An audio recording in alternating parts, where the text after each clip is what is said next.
Patrick Munini. Bonjour Jean-François. Comment vas-tu ce matin en ce début de quatrième journée du Mides 2014? Eh bien, on a la pluie. Ce matin, on a la pluie. Oui, Ça nous a un peu oui, rafraîchi oui. les idées et la température a vraiment baissé. Nous sommes donc le 7, le 7 novembre 2014. C'est déjà un petit peu l'heure du bilan de cette édition. Alors tu es toi le nouveau président du Midest en exercice pour cette édition et évidemment pour la suivante. Peux-tu nous rappeler un petit peu quel est ton parcours? Oui. Donc, je suis à l'heure actuelle coordinateur commercial du groupe Mondragon Assembly. Une, Euh, une- une magnifique entreprise. oui, 94 000 personnes au sein du groupe. Au sein de Mondragon Assembly, on est 250 dans le monde entier, hein, dans la conception et la réalisation de machines spéciales. Oui. D'où et aujourd'hui, j'officie en tant que président de l'usinage et de la machine spéciale, la Mix Pays, et j'ai les fonctions également Qui est évidemment un des syndicats partenaires de la FIM de la FIM et du Midest et du Midest, bien depuis sûr, de oui, nombreuses années. de nombreuses années. Oui, parce que je pense pas avoir fait les 44 années, mais j'en ai bien fait 40 quand même, hein. Ah, donc une belle expérience et un beau retour d'expérience sur le syndicat et le Midest. Tout à fait, c'est presque un lieu d'amoureux, mais on peut dire que quand même c'est un incontournable, hein. Oui, Ne pas oui, venir au Midest, comme j'ai oui, entendu dans les années, c'est quelque chose on peut pas éviter cet événement. oui. Et donc mon autre titre, c'est euh, président de la FIM au sein de PACA LR, hein, Provence-Alpes-Côte d'Azur et Languedoc-Roussillon. Effectivement, tu as une activité régionale Importante. importante, je Mhm. crois, qui t'occupe beaucoup, hein. Oui, surtout que la FIM n'était pas présente cette partie de la France.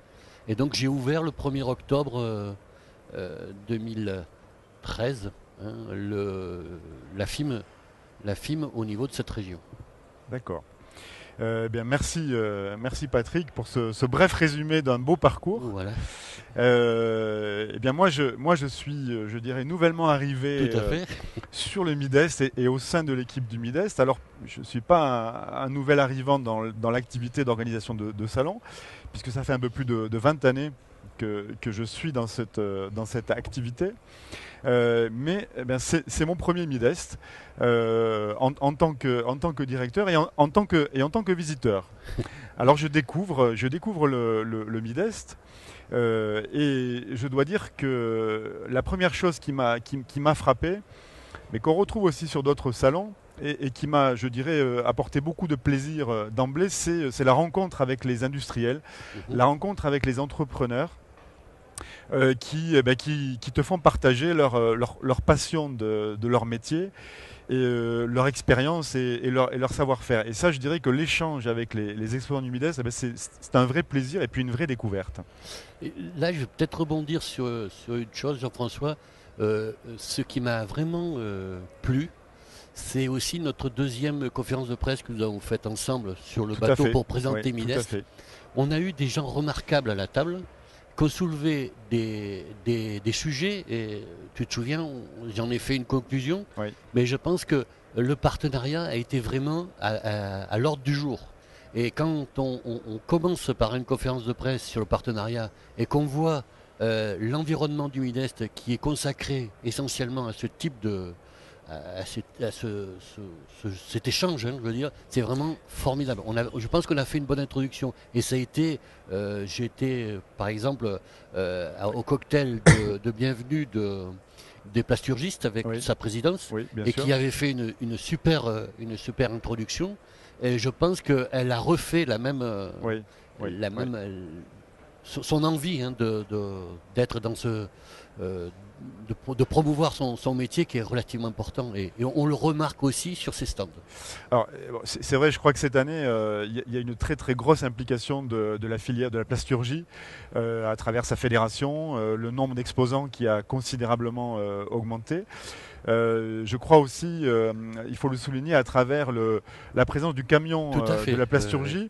Alors j'ai eu l'occasion d'aller les voir évidemment et de discuter avec eux, et je pense que c'est une magnifique initiative. C'est l'exemple type d'une animation à la fois agréable et pédagogique, Tout à fait. et tu vas pouvoir me le confirmer, je pense, qui est aussi axé sur un des thèmes essentiels de la sous-traitance et de l'industrie en général en France, qui est celui de la formation. Tout à fait. Il Et faut là, la former les formation, jeunes. comme je l'ai dit lors des trophées, pour moi, le MIDES, c'est relativement important parce qu'on peut arriver à faire venir des jeunes futurs techniciens qui peuvent vraiment toucher ce qui est au moins déjà le commercial, technique.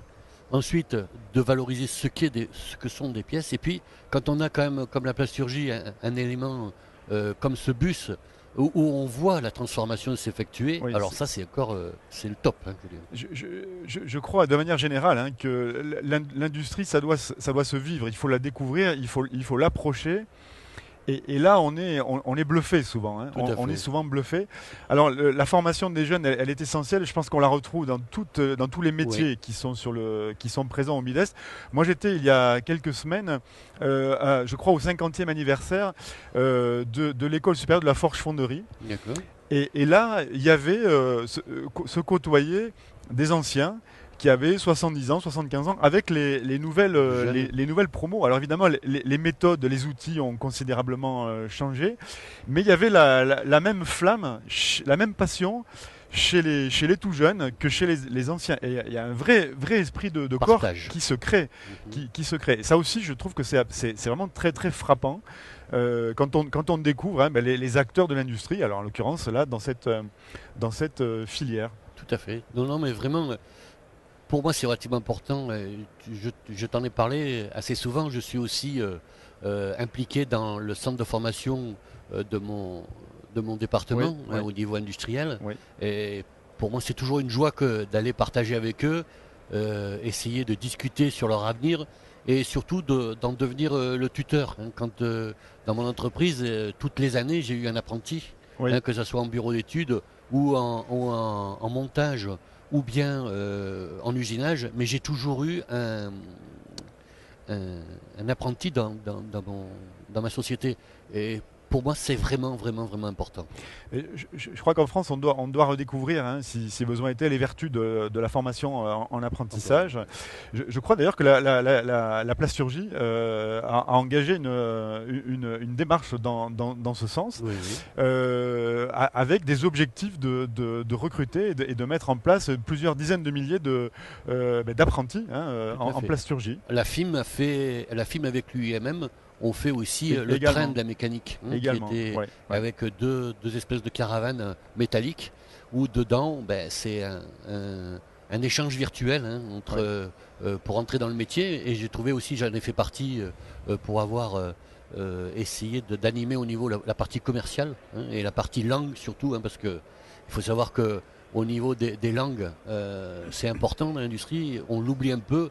Et je pense que les jeunes doivent s'ouvrir aussi vers l'extérieur, hein, puisque la stratégie d'entreprise vers l'international est obligatoire à l'heure actuelle.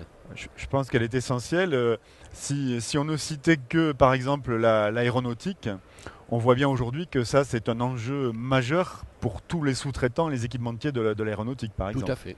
Oui. Tout à fait. Alors ça, donc ça, évidemment, la formation, c'est essentiel. Je crois qu'un salon comme le Midest, c'est en fait aussi une vaste entreprise de pédagogie, hein, Oui. dans son ensemble. Et alors moi, tu as mentionné la conférence de presse qu'on avait donc, qui s'est tenue au mois de juin, qui avait été, je pense, un moment important. Juin et septembre. Et en juin et septembre. Et donc ce deuxième sujet, qui je pense aussi est un aspect important de la sous-traitance aujourd'hui, qui est celui de la relation entre le donneur d'ordre Eh oui. et le sous-traitant.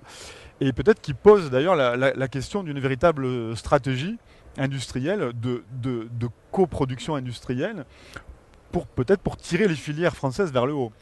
Tout à fait. Là, on a pu en voir, je pense que tu citeras tout à l'heure les personnes qui sont venues sur ce salon, mais chaque fois que j'ai pu accompagner les délégations étrangères, on sent tout de suite que on ne vient pas pour chercher du travail, on vient aussi pour partager et c'est surtout aussi pour arriver à trouver un savoir-faire que l'on n'a pas dans un pays émergent et qu'on a par exemple en France et pouvoir provoquer une ouverture de marché aussi bien d'un côté que de l'autre. Et ça, ça a été dans tous les dialogues des personnes que j'ai pu accompagner sur ce salon. Alors, c'est important ce que tu soulignes là. Si on regarde un peu ce qui se passe au niveau de la vie des entreprises ou des syndicats pendant le Midest, on voit effectivement qu'il y a énormément de démarches de rapprochement, de convergence, qui permettent, comme tu le disais, de rechercher des complémentarités pour être plus efficace et plus compétitif. Hein. Alors, notamment, on l'a évoqué, il y a, je crois, cette année, et d'ailleurs aujourd'hui même, une signature importante qui va être faite. Tu peux peut-être nous en dire un peu plus? Oui, donc on va rester un peu général parce que c'est pas fait encore. Hein. C'est pas fait, mais ça doit se faire. Ça doit se faire, voilà. je pense avant midi. Hein. C'est donc un accord de partenariat entre l'Afrique du Sud et le SNES, la Fédération de l'électronique. Et ça, c'est... Alors, il faut bien noter que ce n'est pas un accord sur des fabrications de pièces ou des études. Non, c'est bien le rôle qu'on était en train d'établir, c'est-à-dire, en train de discuter, c'était surtout de valoriser le partenariat vis-à-vis de la France vers l'Afrique du Sud. Et ça, je pense que c'est un beau challenge pour notre industrie et pour notre fédération, parce que la Fédération d'industrie mécanique aussi est impliquée, puisque Richard Chrétien nous a appelés en nous disant « Venez avec moi, je pense que c'est aussi, vous devez aussi réagir avec nous et peut-être aller vers nous en accompagnement, je veux dire. » Absolument. Et je pense que c'est aussi l'illustration que la technicité française et le savoir-faire s'exportent bien et sont particulièrement recherchés. C'est exactement, c'en est une illustration directe, je dirais. De la même manière, je pense que, alors bien qu'on n'ait pas tout à fait les détails de ça, mais une signature aussi qui est intervenue pendant le Midest, entre la FIM, qui est donc la sous-traitance du Maroc, hein, et la FIM française. Je crois que cette signature a eu lieu aussi cette semaine. Hein. Hier, hein, je pense que c'était hier, avec Jean-Luc Joyot, qui est notre vice-président trésorier. Et alors je ne me souviens plus exactement le nom de la personne du Maroc, mais que j'ai accompagné au lieu de signature d'ailleurs. Absolument. Et donc tu étais présent j'étais présent, à la signature.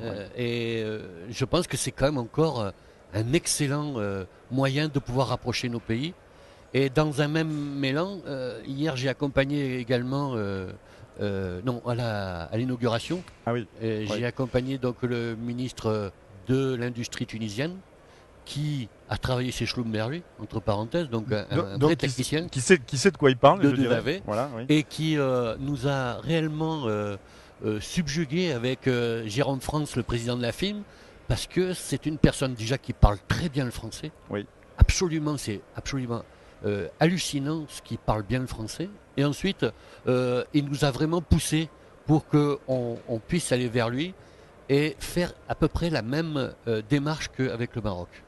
Alors je crois d'ailleurs c'est quand même remarquable, on peut souligner cette implication de politiques qui sont ouverts à l'industrie et qui s'impliquent directement. Je crois que c'est particulièrement le cas cette année de la Tunisie, qui est le pays à l'honneur de Midest 2014, qui a d'ailleurs un pavillon magnifique et qui est très fortement et directement supporté par son ministre de l'Industrie. Tout à fait. Et ça a été remarqué aussi. J'ai pu accompagner aussi le Cameroun, hein, qui sa première fois vient au Midest. Oui. Ça, c'était une découverte pour moi. C'est à la fois un révélateur de l'avenir et puis une démarche extrêmement sympathique de pouvoir accueillir le Cameroun qui s'est fortement mobilisé cette année. Hein. Tout à fait. Et la secrétaire d'État me disait qu'aujourd'hui, les investissements au Cameroun sont relativement importants. Notamment, elle m'a évoqué la construction de 4 barrages, normalement, qui devraient être faits sur 5 ans, je crois, avec des puissances de 220 MW. Ah oui, donc des travaux Tout à fait. qui sont tout à fait Remarquable. importants. Oui, oui. Alors bon, c'est vrai que sur Midest, bon, traditionnellement, et ça s'est vérifié, je crois particulièrement cette année, l'implication des politiques et des officiels est énorme. Tout à fait. Et avec un programme qui était particulièrement riche, Dense. hein, dense, avec de nombreuses visites d'ambassadeurs. La ministre du Cameroun était accompagnée de Tout à fait. l'ambassadeur également. Je crois qu'on a reçu la visite de l'ambassadeur de Slovaquie, Slovaquie, oui. de Hongrie De Hongrie également. Et du Luxembourg, je et du crois, Luxembourg. qui était présent, me semble-t-il, hier. Oui. Et puis, on a aussi différentes délégations commerciales Ouais. qui sont présentes. Je crois que le Portugal Mhm. est là aujourd'hui, me semble-t-il, Oui, oui, c'est ça, oui. et probablement d'autres. Donc, on voit quand même, ça c'est le révélateur de l'enjeu, de l'importance cruciale que revêt tout simplement l'industrie hein, Tout à fait. pour ces différents pays. Et moi, je pense que, comme tu le dis, hein, c'est une richesse quand même de ce Midest, c'est de pouvoir que les industriels français puissent voir ce qui se passe à l'étranger sans aller chez eux formellement, mais pouvoir échanger ensuite. Oui, Hein, parce oui, que oui. je pense que maintenant, ce premier salon international de la sous-traitance mondiale, hein, on peut le dire, hein, je pense que... C'est le plus important, hein, Hein. tout simplement. Et là, on peut dire quand même il est à taille humaine, donc ça fait que les PME ou les PTE peuvent venir ici, est à taille humaine, et on a des grands échanges qui sont relativement importants. Et ça évite aussi aux petites sociétés d'avoir trop peur d'aller vers l'étranger. Je crois que ça, c'est quelque chose de très important que tu soulignes, c'est-à-dire que ce salon qui est un gros salon, je le rappelle, il y a 1700 exposants, Ouais, ouais. dont 40% d'exposants étrangers, donc c'est un véritable brassage hein, de l'industrie et de la sous-traitance, est aussi un salon de proximité. Alors, probablement, il y a une véritable culture de proximité, parce que quand des entrepreneurs se rencontrent, ils se reconnaissent entre eux, et il y a aussi cette proximité avec les politiques, avec les officiels qui viennent à la rencontre de chaque entreprise individuelle. Et Mhm. ça ne peut se faire finalement que sur un salon. Exactement, Oui. exactement. C'est vraiment euh, on peut dire que c'est vraiment maintenant il a vraiment un but formateur, de partenariat, de stratégie internationale. Pour moi, c'est quand même c'est fort. Hein, je veux dire, et puis cette année, je pense que hier, je pense qu'on a battu les records de Oui, visite. alors Hein. absolument. Alors La journée a été particulièrement forte. On va y revenir. Je vais rappeler un petit peu un voilà. bilan, peut-être à chaud là aujourd'hui, Et mais qui est une réalité de cette édition 2014. Jean-François, on va pas en vouloir à Sylvie, mais aussi même au précédent président, mais on a peut-être on touche du bois, peut-être que ça faisait longtemps qu'il nous est rien arrivé pendant le Midest. Euh, et- Peut-être qu'on porte chance, je sais pas. je sais pas. En tout cas, cette édition effectivement se déroule dans les meilleures conditions. C'est de très bon augure pour la suite. Alors, il est vrai que bon, là, on est au matin du quatrième jour, donc on peut faire un bilan, je dirais, au soir du troisième. Et ce qui est extrêmement important pour nous. Pour l'industrie et puis pour les organisateurs d'événements que nous sommes, c'est que cette édition 2014 s'inscrit de manière en stabilité par rapport à l'édition 2013, qui avait été une belle édition Tout à fait. déjà, et est en croissance par rapport à l'édition 2012. Donc je dirais qu'on est sur une tendance qui est extrêmement encourageante. Et qui est, je crois, encore une fois, le révélateur de la nécessité pour tous ces métiers, pour tous ces acteurs, de se retrouver, hein, tout simplement, Tout à pour fait. faire vivre leur marché. Ça fait mercredi, donc j'ai passé pratiquement toute l'après-midi à aller sur les stands. Je me suis présenté, je suis allé sur les stands, et le ressenti que j'ai pu avoir, c'est vraiment même le mercredi vers 16 heures, hein, qui était quand même, il y avait quand même eu une affluence quand même assez remarquable, Oui, alors que le oui, mardi oui. avait été un peu plus calme. Je pense que tout le monde était quand même conscient qu'il y avait de la qualité dans les visiteurs. Oui, je pense. Il y avait pas mal d'échanges. Alors, bien sûr, je pense que tu m'as dit, c'était mercredi soir, je pense que tu m'as dit qu'il y a Oui. quelqu'un qui a signé une commande Alors sur le voilà, stand. on a comme ça c'est la magie du. Voilà. On a quelques informations comme ça qui nous remontent Mhm. par différents canaux et effectivement qui nous permettent de dire que oui, bien sûr, il y a des rencontres clés qui s'opèrent pendant le salon et puis il y a des contrats qui se signent Tout à fait. ou qui sont sur le point de se signer. Bon, et ça, je crois que c'est vraiment la dimension qualitative Mhm. du Midest. Bon, très clairement, les gens qui sont là, ils sont pour d'excellentes raisons et ça se traduira par le climat d'affaires évidemment. Tout à fait. Et quand, pour encore embellir la chose, je pense que le fait que la Basse-Normandie et la Haute-Normandie aient été invités d'honneur, je peux t'assurer que beaucoup de régions sur le salon sont très contents que pour la première année, Oui. Oui.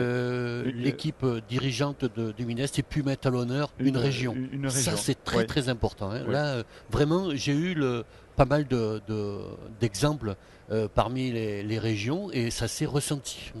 Évidemment, parce que les régions jouent un rôle clé dans le dynamisme et dans la croissance à venir de l'industrie, notamment par la puissance des réseaux et aussi par la capacité à combiner les savoir-faire des entreprises à travers leurs différentes complémentarités.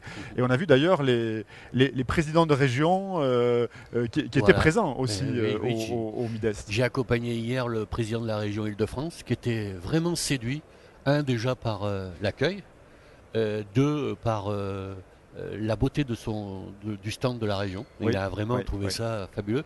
Et vraiment, il a passé du temps puisqu'il est arrivé vers 10h et il a déjeuné sur le stand. Et vraiment, il a discuté avec tout.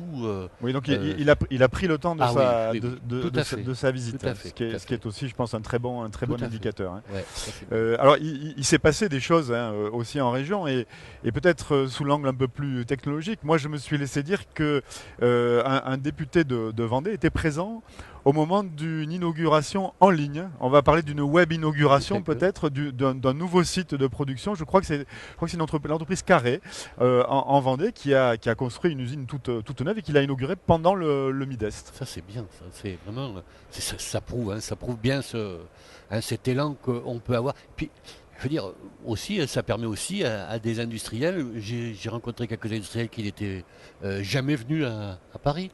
Il y avait le chef du protocole de la Tunisie qui accompagne le ministre. C'était la première fois qu'il venait à Paris. Alors vraiment, pour lui, c'était fabuleux. Hein, j'imagine, hein, quand on découvre le Midest, c'est quand même très très riche hein, et on est frappé par ça. Toujours sous l'angle des technologies, moi ce qui m'a marqué aussi, alors j'ai découvert ça et j'ai été bluffé. Bon, il y avait un focus sur la fabrication additive cette année. Bon, pourquoi ? Parce que évidemment, c'est une tendance majeure. C'est peut-être même une des révolutions de l'industrie du XXIe siècle. Alors peut-être tu vas nous donner ton sentiment là-dessus, mais ce qui est sûr, c'est qu'il y avait des démonstrations cette année d'imprimantes 3D, comme on dit. Alors il y avait sur le stand de la Mix de mon syndicat, on avait recruté une société pour faire voir ce qu'était. Alors c'est vraiment à titre de formation et d'information, ce qu'était la fabrication additive. La fabrication additive, je cherchais le terme. Il y a eu un monde pas possible. C'était vraiment quelque chose qui a été perçu pour savoir comment ça fonctionnait, ce que ça pouvait apporter. Vraiment, ça a été vraiment un bon sujet. Il y en avait sur d'autres aussi stands. Il y avait je crois qu'il y avait 4 machines sur le. Oui, il y avait au moins 4 imprimantes 3D qui ont fonctionné pendant le. Donc c'est bien, c'est la nouvelle génération de fabrication. On le retrouve partout. Moi, j'ai assisté il y a quelques semaines à une conférence d'un des responsables techniques d'un grand groupe aéronautique, pour ne pas le citer, mais qui nous a fait part du caractère tout à fait stratégique que représente aujourd'hui cette technologie pour développer des nouvelles pièces en particulier. Aujourd'hui, je suis à côté de mon bureau au niveau de la FIMPACA, je suis à côté de Airbus Hélicoptère et il y a une société qui est en plein développement et qui innove à l'heure actuelle. Et ce que je peux te dire, c'est qu'ils sont en train de chercher des pièces, de faire des pièces pour Airbus avec la fabrication additive. Et aujourd'hui, le point, en ayant discuté avec eux, le point stratégique qu'il y avait là-dessus, c'est d'arriver à valider que le métal qui va être mis en place n'aura aucune impureté.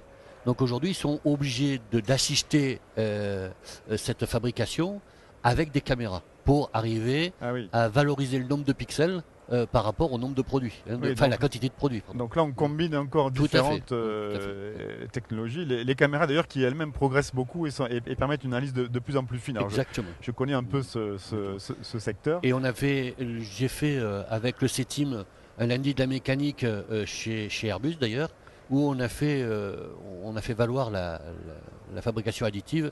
On a eu au moins plus de 60 industriels qui sont venus pour écouter la bonne parole de cette. Je peux confirmer parce que j'étais dans la salle. Tout à fait. J'étais présent. C'était mon premier lundi de la mécanique et je pense qu'il y en aura d'autres parce que j'ai évidemment appris énormément de choses. Et là aussi d'ailleurs, hein, il y avait, moi ce qui m'a frappé, c'est qu'il y avait plusieurs générations présentes. Et ça quand même, sont des signes très positifs pour l'industrie. Bon, alors voilà, donc on est là avec, je crois, de nombreux signaux positifs. Au moment où on se dirige vers la clôture de ce Midest 2014, alors il reste un vendredi encore à faire. Et alors, d'après ce que je sais, et là aussi on a des sources convergentes, le vendredi c'est un peu la matinée où on signe. Oui. Où on signe, où on a un certain nombre d'acteurs majeurs qui reviennent. Et qui donnent le top pour une date fatidique de signature, hein, fatidique ou heureuse, hein, ou alors qui vont signer un protocole d'accord. Absolument. Hein. Mais c'est vrai, c'est vraiment le sentiment qu'on peut avoir le vendredi. Voilà, et moi je dirais juste un mot, j'ai fait un bilan sur les visiteurs, je fais aussi un rapide bilan sur les exposants avec un salon qui se tient magnifiquement bien, puisque cette année on est encore pratiquement 1700 exposants, on a je crois pas loin de 700 exposants étrangers et un peu plus de 1000 exposants français, et puis on voit les lignes qui bougent, c'est-à-dire que cette année on voit certains pays par exemple qui ont pris une importance considérable. Je citerai par exemple le Portugal, alors qui a fait un magnifique pavillon. J'ai longuement discuté avec eux et qui est rentré dans le top 5 des pays les plus représentés. On va retrouver par exemple l'Italie, la Belgique qui a alors on la voit pas, on les voit pas ici, mais ils sont juste à côté de nous, avec un pavillon qui est magnifique d'efficacité. D'ailleurs la Wallonie et la Flandre ensemble, ce qui est aussi un beau symbole, je crois, et ils sont très heureux de l'avoir réalisé ici sur le Midest. Et je vais faire une remarque aussi qui était quand même, je reprends les termes de la secrétaire d'État du Cameroun, les couleurs. Vraiment, les gens ont fait des efforts monumentaux sur la qualité des stands. Et ça monte toujours en gamme. Hein. Toutes les années, ça monte en gamme. Moi, je trouve qu'il y a une très belle homogénéité du salon, et voilà, donc qui donne évidemment sa meilleure image. Ouais. Alors, qu'est-ce qu'on peut se souhaiter, Patrick, pour 2015 ? Moi, je pense que d'avoir la même chose déjà. De faire au moins aussi bien. Aussi bien. Oui, je pense. Même plus maintenant. Et même plus, oui. Et puis bon, essayer de valoriser au cours de cette année. Peut-être des innovations qui peuvent encore germer, des autres industrialisations, d'autres pays qui vont peut-être aussi venir vers nous. C'est probable, hein. Certains sont déjà venus nous témoigner de leur intérêt. Hein. Tout à fait, oui. Donc ça c'est déjà bien. Et puis je pense qu'après on va peut-être faire une petite... mais on aimerait bien aussi que les politiques de nos ministères industrie puissent venir partager avec nous notre ambiance positive. Mais qu'est-ce qu'on peut dire ? Moi je pense qu'on peut souhaiter, on peut appeler de nos voeux qu'il y ait un rapprochement entre le milieu de l'industrie et puis celui des politiques, et qu'il n'en sortira que du bon, tout simplement, et une meilleure compréhension de ces deux mondes qui sont faits pour s'entendre. Hein. Tout à fait. Et je pense que le Midest peut y contribuer. Oui, c'est vrai qu'une implication peut-être plus grande des politiques français serait bienvenue. Ils seraient remarquablement bien accueillis ici. Je pense. Je le crois. Hein. Et donc on leur lance peut-être l'invitation. Voilà, je pense, oui. Déjà pour la mi-novembre 2015. Oui. Puisque c'est à ce moment-là, à ces dates-là, que se tiendra le prochain Midest, dont tu seras le président, voilà. et moi le directeur, au bout d'une année d'exercice plein sur le Midest. Ce qu'on peut dire, c'est qu'aussi on essaiera, comme je te l'avais dit, essayer de partager peut-être une conférence de presse avec le sport. Alors, écoute, très volontiers. Je sais que nous partageons tous les deux cette, Voilà. cette passion du sport Oui. et même du tennis, pourquoi pas, Tout à fait. disons-le. Oui. Alors, mais pourquoi pas, rendez-vous est Ouais. pris pour Parce 2015. que ce que je te rappelle, c'est qu'aujourd'hui, il y a une magnifique nouvelle construction qui est en train de se faire à Roland-Garros. Et je pense qu'il va y avoir beaucoup d'industriels dans la mécanique qui vont faire, notamment sur le c'est- stade où il y a les serres. Alors, c'est la maison du tennis, hein, la Exactement. maison du tennis français, effectivement, fait. qui va être une belle réalisation, je crois. Exactement. Voilà. Et bien, écoute, merci Patrick. On va profiter de cette journée ensemble. Voilà. À très bientôt. À bientôt. Au revoir, Jean-François.